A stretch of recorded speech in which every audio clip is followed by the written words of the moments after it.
नमस्कार प्यारे विद्यार्थियों, मैं सोहन एक बार फिर आपका नित्यम क्लासेस में स्वागत करता हूं।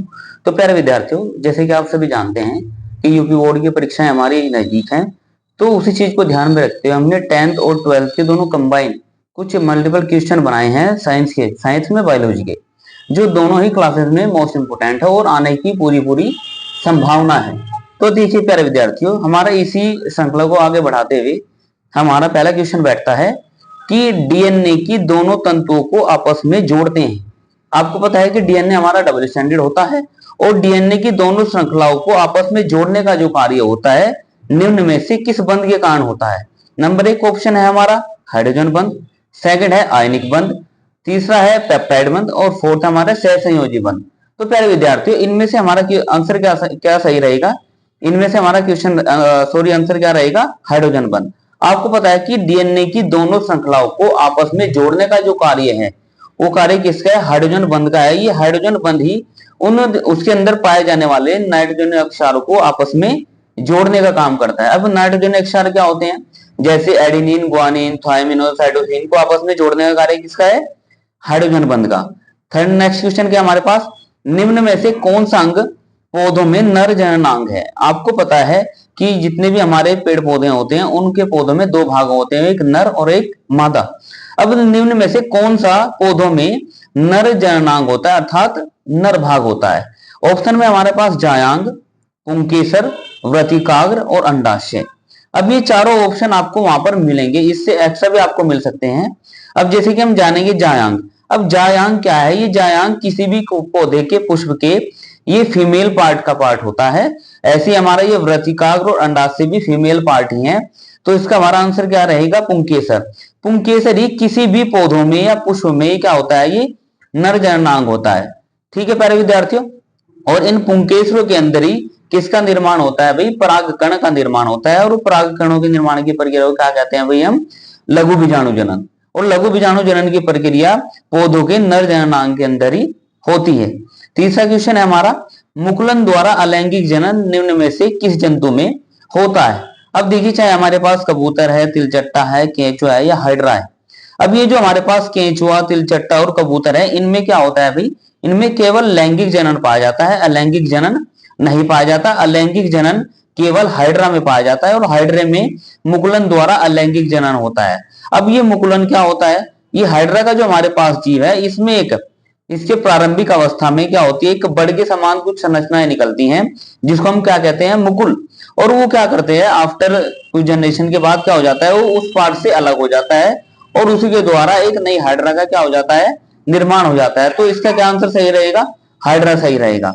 नेक्स्ट क्वेश्चन हमारे पास, पुष्प में कितने चक्र होते हैं? अभी मैंने आपको बताया ऊपर कि निम्न में कौन सा पौधों का नर जननांग भाग होता है? इसके आंसर है हमारा पुंकेसर।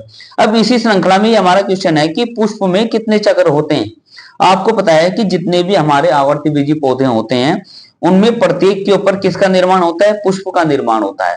और पुष्प के अंदर ही मेल और फीमेल पार्ट दोनों पाए जाते हैं। और पुष्प में कितने चक्र होते हैं? तो पुष्प के कितने चक्र होते हैं भाई? 4 चक्र होते हैं। कौन कौन से होते हैं भाई? एंड्रोसियम, गाइनोसियम और कैलिक्स और करोला, यानी कि बाह्य दलपुंज, दलपुंज, पुमंग और जायांग। जैसे यहाँ पे लिखा है हमारे पास जायांग है, और ऐसा क्या होता है हमारे पास? पुमंग। पुमंग किससे मिलकर बना होता है? पुंकेसरों से मिलकर बना होता है।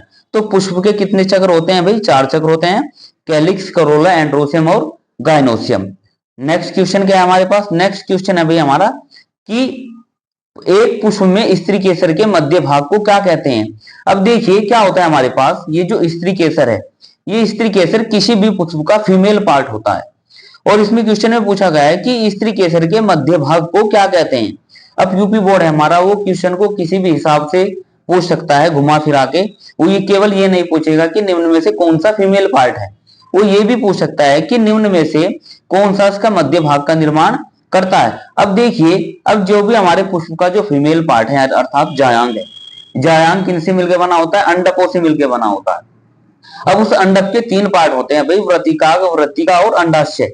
आपको दिख भी रहा होगा, ये अंडाशय है, ये व्रतिकाग है और ये वृत्तिका है। अब इसका जो मध्य भाग है, ये मध्य भाग क्या होता है? इसका वृत्तिका होता है, अर्थात इसका आंसर क्या रहेगा हमारा? वृत्तिका रहेगा। नेक्स्ट क्या है हमारे पास कि पराग कोश में होते हैं।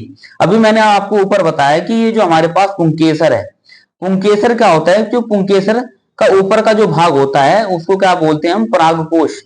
अब परागकोश के अंदर किसका निर्माण होता है? परागकोश के अंदर किसका निर्माण होता है भाई?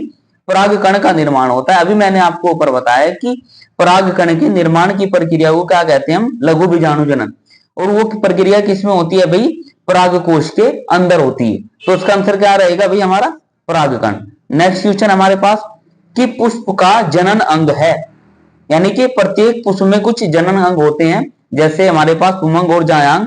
तो यहाँ पे क्या दिया हुआ है? बाह्य दलपुंज, तना और जायांग। अब ये जो हमारे पास जो बाह्य दलपुंज है और दलपुंज है, ये किसी भी पुष्प में क्या होते हैं? ये सहायक चक्र होते हैं दोनों, बाह्य दलपुंज और दलपुंज।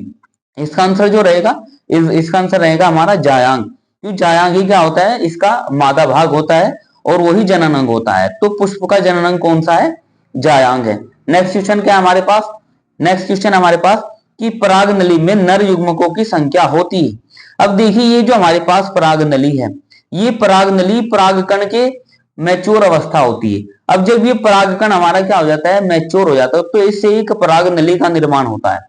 और उस पराग नली में क्वेश्चन क्या है हमारा कि पराग नली में नर युग्मकों की संख्या कितनी होती है? तो उसमें क्या होते हैं? नर युग्मक कितने होते हैं? उसमें दो। क्या होते हैं? दो। अब में दो नर युग्मक हेल्प करते हैं किसी भी आवर्तबीजी पौधे में डबल फर्टिलाइजेशन करने के लिए। अब नेक्स्ट क्वेश्चन क्या है हमारे पास? नेक्स्ट क्वेश्चन हमारे पास यही है, द्विनिषेचन। अब देखिए नेक्स्ट क्वेश्चन क्या हमारे पास कि द्विनिषेचन विशेष लक्षण होता है।